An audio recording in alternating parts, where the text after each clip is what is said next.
Hello, hello. Welcome to BO Journey Academy Live. My name is Anthony. I am Gabby. Yes, and we are voice actors. We're Dun, still dun, voice dun. actors, We are. even today. How are you today, Gabby?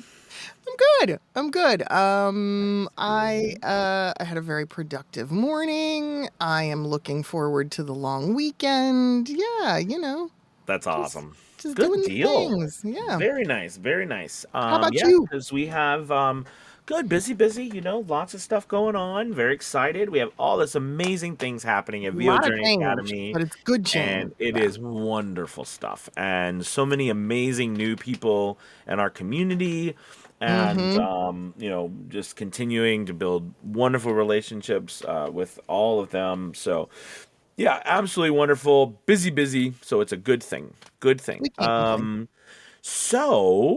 Morning, Chris. Chris got the first comment. Chris, you get the first comment.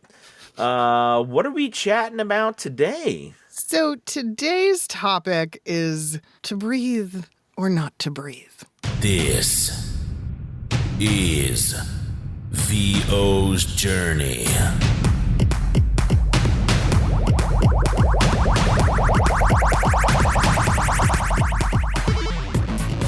With your host, the incomparable Anthony Pica.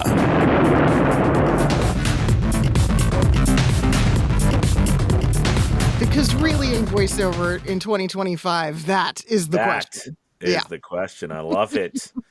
I love it. Breath Well, control. Yep. so yes, to breathe or not to breathe. Mm-hmm. Well, Mm-hmm.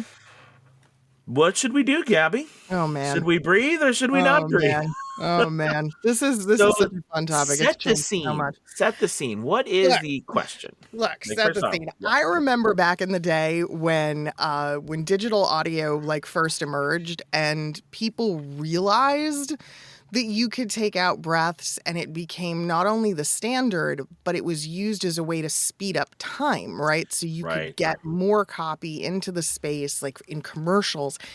And I remember at one point it was so bad. It was like audio overlapping and like, oh my God, it was terrible. It was just, and we did it. We all did it.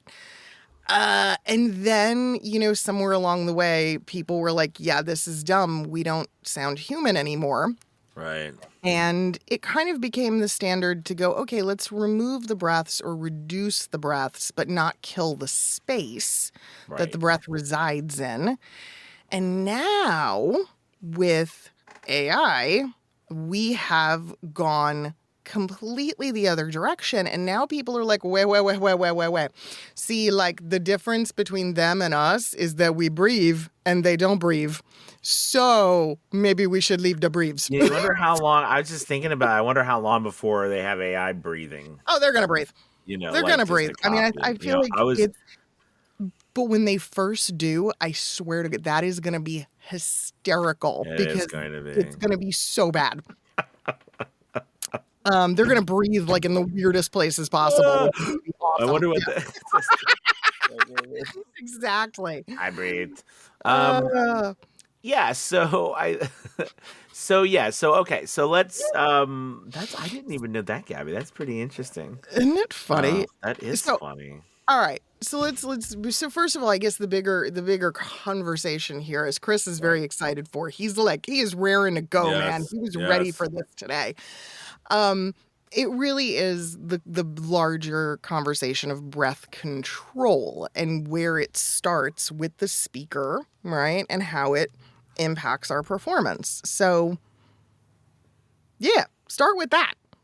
Let's explore, right, Yeah. I that think larger so. picture of breath Yeah, I control. think so. So I think so when we're talking about longer forms of audio, because I think to me it can maybe be even broken down into our performances Mm, of whether it's a short, because I do think the time thing that you brought up is very true still, yeah, right? Whether it's a short yeah. piece, whether it's commercial or some sort of audio that has a lot of sound effects, other parts to it, right? Mm-hmm. And then there's longer pieces of audio, right? Where we are the sole source of all of it, right? From the telling the story to the Mhm. if there is vocal effects or whatever, we're making it all, and all that kind of stuff. Yeah, I mean, you are the entertainer. Yeah. Right. So I think in that particular sense, right, there are moments where breathing is natural. It's a part Mhm. of us talking, and we Mhm. listen to each Mhm. other every day talk and breathe. Mhm. So that is a very natural thing. However, the idea of when we are telling a story, the listener, especially, any type of story that we're listening to, honestly, Yeah. we do what's called a suspension of disbelief, or we want the listener to suspend their disbelief that this is not real. Or, I mean, excuse me, that this is Mm. fake, right? We want Right. them to believe that, at least get lost in the story, get lost in Yeah. our message, and imagine just for that moment that this world we're creating is real, right? Or right, you understand? We are suspending the disbelief of the audience. So, as performers, and we work a lot of this on live theater as well, we try to do everything we can to not pull people out of that suspension of disbelief. So, Mm. things like, for example, if you're on a stage, I'll be silly things like, you know, a curtain falling down randomly that's not supposed to fall down, or like, Yeah. some weird noise that's going on, loop feedback in the live audio, and then people start to look around. What's that noise? Why is that happening? It removes them from the story, right? That suspension of disbelief. So Yeah. for us, breaths, and because we're talking about breaths, can have a very similar effect. So meaning like I'm talking, I'm telling a story, and all of a sudden I go blah blah blah blah blah blah blah blah blah blah blah blah. Right? When that has no bearing on the actual story or the moment, right? So is that natural? Well, first off, is it natural for us to go? Probably not. Most of us, not really, when we're just generally talking. No. Okay, and No. that's a good point to make, right, to people. But what happens is the person, like, if you're listening in your car and you're driving down the road and you have this real cool story, and all of a sudden the narrator's like, you're like, Right. you're gonna be like, what was that? Why? Right. What was that Right. about? You know what I mean? And then so when the listener starts to ask that question, we've lost that little moment because what we had to they were pulled out of that suspension of disbelief. Yeah. So the fast, so what happens is that we want to then mitigate that by not doing those things that will rip them out of that. So, you Very know, good point. Yeah. yeah, breaths have that tendency to do that when we are not when we're over the top with them. And a lot of times our Mm. breathing, if they come out like that, they're over the top. Now Yeah. you can listen to narrators that, and I assume too that some of them will be this good, especially ones who've been done thousands of books. Mm. But a lot of times, they also have an army of engineers or some people who will go in there and they will reduce the volume on each one of their breaths so that they're talking, talking, talking, and you have a little talking, talking, talking. Right. Like it's very minimal, and then because of that, it's you could have a breath and everything, but it's very minimal, so you can hardly Hmm. hear it. And but to the very point, it continues that spacing. Yeah. So from a long form narration, Gabby, I'll let you talk about the short form. The long form narration, breaths are not bad. But I'm after all this time and almost 400 audiobooks done, I can tell you I would rather you I hate to say I would rather you submit a book with no breaths and keep the space. Whatever you, but good point. Caveat: whatever you do, don't delete every space where there's a breath, right? Because then you'll talk about. There's no. It's just it sounds like you it just There's no sounds flow. wrong. Yeah. It There's doesn't no sound right. flow to the content. Right, It right, sounds exactly. very bizarre. Yeah. Exactly. So from that standpoint, I more prefer you either reduce them all or just get rid of them because the Yeah. listener will not have a problem with there not being a breath there, but they'll have a Yeah. problem with a big over the top breath there. Yes. I'm just looking at the chat really quick. So Jeanette said that AI has started to add the breaths, and it's Oh scary, no. which I kind of Oh figured. no. That's so funny. Okay. We should Okay. start doing crazy things like we all get together and say, AI and critiques. part of us narrating now we'll go like skeek skeek, and we just Yeah. do like have them do all this crazy stuff to keep up with us. Right. Chris said, I kind of want to send you to a demo of mine to critique. Chris, if you join VOJ, you can send us anything you want to send us. That's the beauty of the Absolutely. community. And, yeah, we spend a lot of time working with people on their audio. And I don't like critique. Critique is a bad word.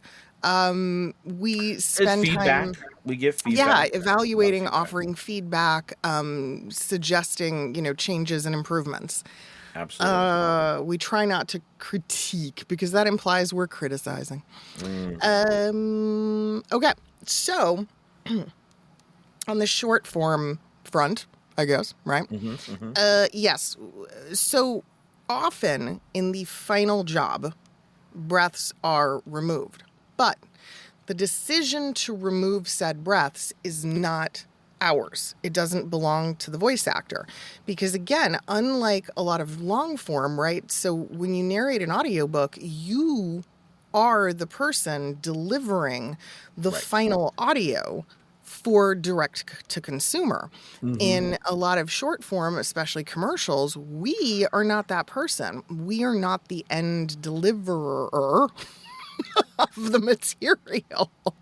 It works. So it works. Yeah. I like works. making up words. It's It fun. works. Hey.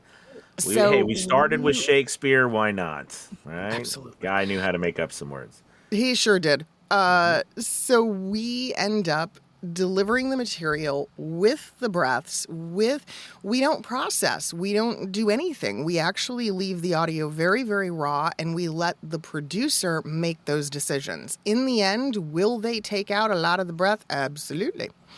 But they want the option to do it themselves, basically. They don't want us messing with their job. And I respect that. Now, if I am submitting something that's going to go to final, I may remove or reduce. If I am submitting something as an audition, I leave them in. But if any of them are really what I call the obnoxious breath, right? The big, like I had to get diaphragmatic with it, and yeah, I get rid of them, or I reduce them in volume significantly, because again, like Anthony said, it's suspension of disbelief. So I don't want to pull the client out of what they're listening to. I want them to, be focused on it. Okay. Now, breath control, right? So I already know this answer. I know how we both learned this. But Anthony, go ahead. Where did it, for you, right? Where did breath control and all this stuff originate? So this goes back to the beginning of my journey as an actor. Are we talking about like how? So yeah. So Yeah.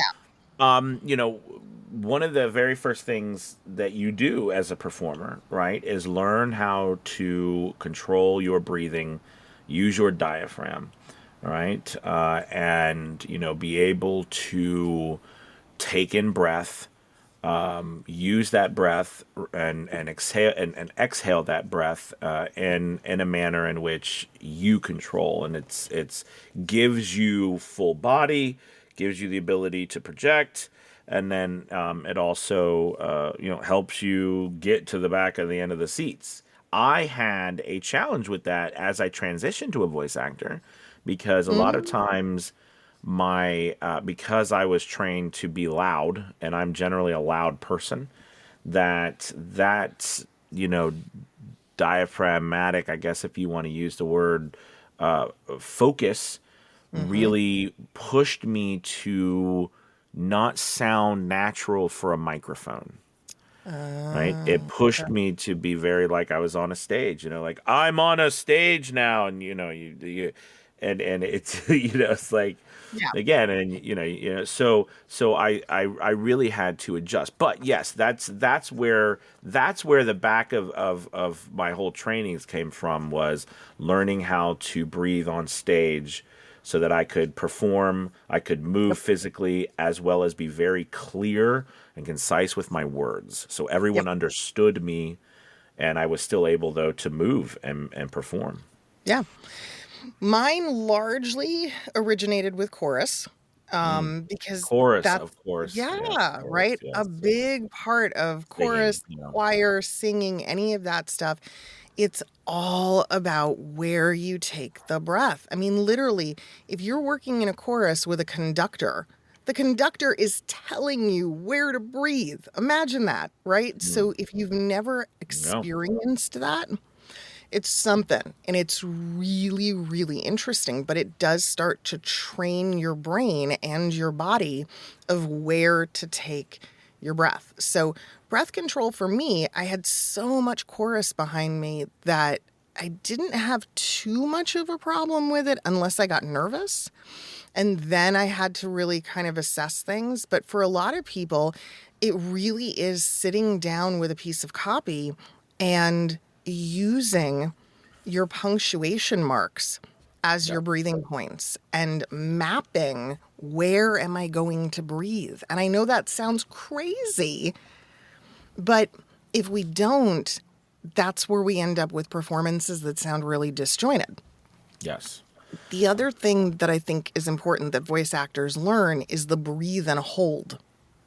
Meaning, when we take a deep breath in, again, this comes from singing, right? We pump up the diaphragm, but we hold for a second before we start this slow, gradual exhale that happens while we're Yes. speaking until eventually we empty the tank and start That's a really again. good point. As I've worked on, and I actually do breathing exercises now, where I will take in for 7 counts, hold for 4 counts, and release Yeah, for 4 counts.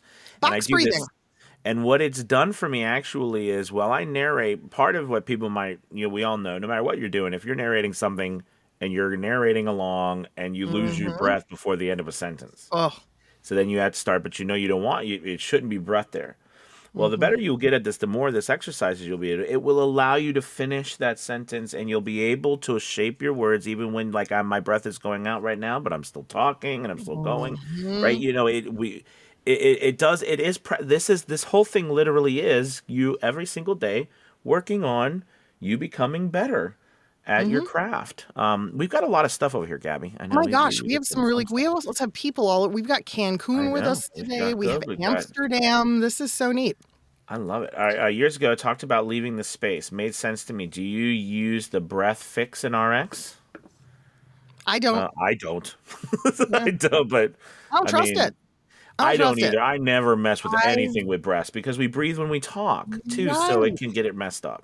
It can, and it will very easily remove, or it'll mistake the ends of certain Right. words for a breath. So I'm like, nah, I'd rather manually. Yes, Yeah. exactly. Oh But wow, but you. in certain programs, you can train or map the program to recognize your breath pattern, Yeah, that's and then you true. can create a hotkey. So Audition lets you do that. That's true. Yeah. Absolutely. Yes, that is very true. All right. So Dylan says, I know it's not Friday, but I have a question for VOJ before signing up. Okay. Okay, Dylan. All right, Dylan, you pulled our leg. I can't make the live meetings, and I've made a good side hustle. I want it to be more. Can VOJ help guide me full-time path? I want to Yeah. voice commercials, but not sure where to start. Well, I tell you, we've got the Hey, commercial queen who teaches every week and is available at VOJ. how's So it going, Dylan? absolutely, absolutely, you can. It's Yes, what I and this do. and I'll It's let what you I talk on it, do. Gabby. But I think it's super important to know that we have all of these different areas and really specialists. And Gabby happens to be our Yeah. like super specialist here I'm in this the area. resident commercial. Yeah. Hmm. I love it. I love it. I mean, commercials are like I am a disgusting human in that I purposefully use my subscription services with commercials so I can watch the commercials. I turn commercials up I tell other people You're to the one shut who up turns them up. during the It's a commercials. commercial on. What? Yeah, I'm like, stop talking. It's the commercial. The commercial. I love it. I have an illness, but I've learned how to make me money. So it's okay. Come to the dark side, Dylan. We have cookies. Come on. Come join. That's Yep. right. I love it. I love it. All right. V says, good morning from Cancun. Yep, it's chorus. Still have sight reading nightmares, but I do it every day with VO. I get that. Oh my God. Me removing too much. Yeah. And I mean, sound less so human. I'm always like, look, even if you can't sing, join a chorus. So Gabby, real quick, I know we're right at the end. We're not going to take too much time, but there's one other part of this, because it is breathing. And maybe you could talk a little bit about, because I know you talk a lot about this, Gabby, too. But there is also the performance aspect where it's on purpose that we are using noises. We are using non-lexical ad libs. Yep, exactly. Can you talk just a little bit about that, Gabby?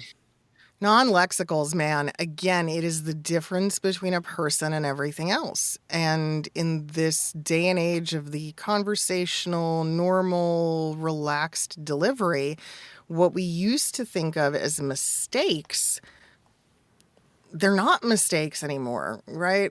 When real people speak, they they sigh, they laugh, they giggle, they suck their teeth, they roll their eyes, and there's names for all this stuff, right? A guffaw, for instance. It's one of my favorites. So we naturally introduce this stuff into our speech. Actors know this and know this well. Like, nobody tells an actor to go on stage and go, right? It's just a natural reaction to a scene. Voice actors forget that this is still part of our craft. Even though no one is telling us to do it, it's expected. Absolutely. Yeah. And I love the words you use there, reaction. So the always adage is acting is reacting. And on a stage or even on the film, a lot of times, they have the luxury to either see right in front of them something physically happening so that they can react to it, whether it's physical or words. For us, a lot of that has to live in our head, but it is still a reaction.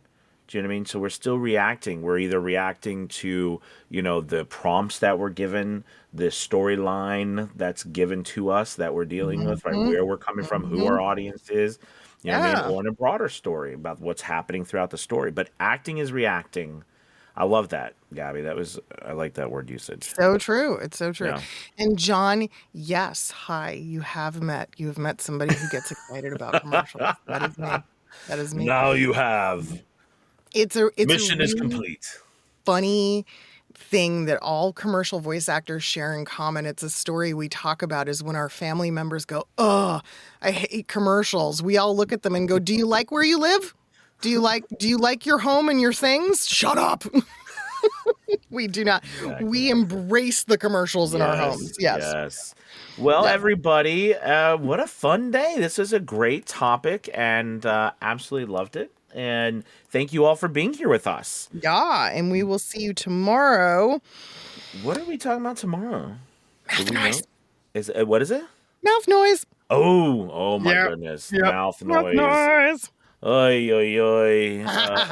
Somebody said, Gabby, that's great. I do the same now. And I look at the commercials I love, and I put their links to reference again in the future. Yes. Yeah. Yes, for sure. Absolutely. Oh, man. Love it. Yeah. All right, gang. Thank you guys so much for watching. Have a wonderful day. We'll see you tomorrow. Goodbye, everybody. Goodbye. Goodbye.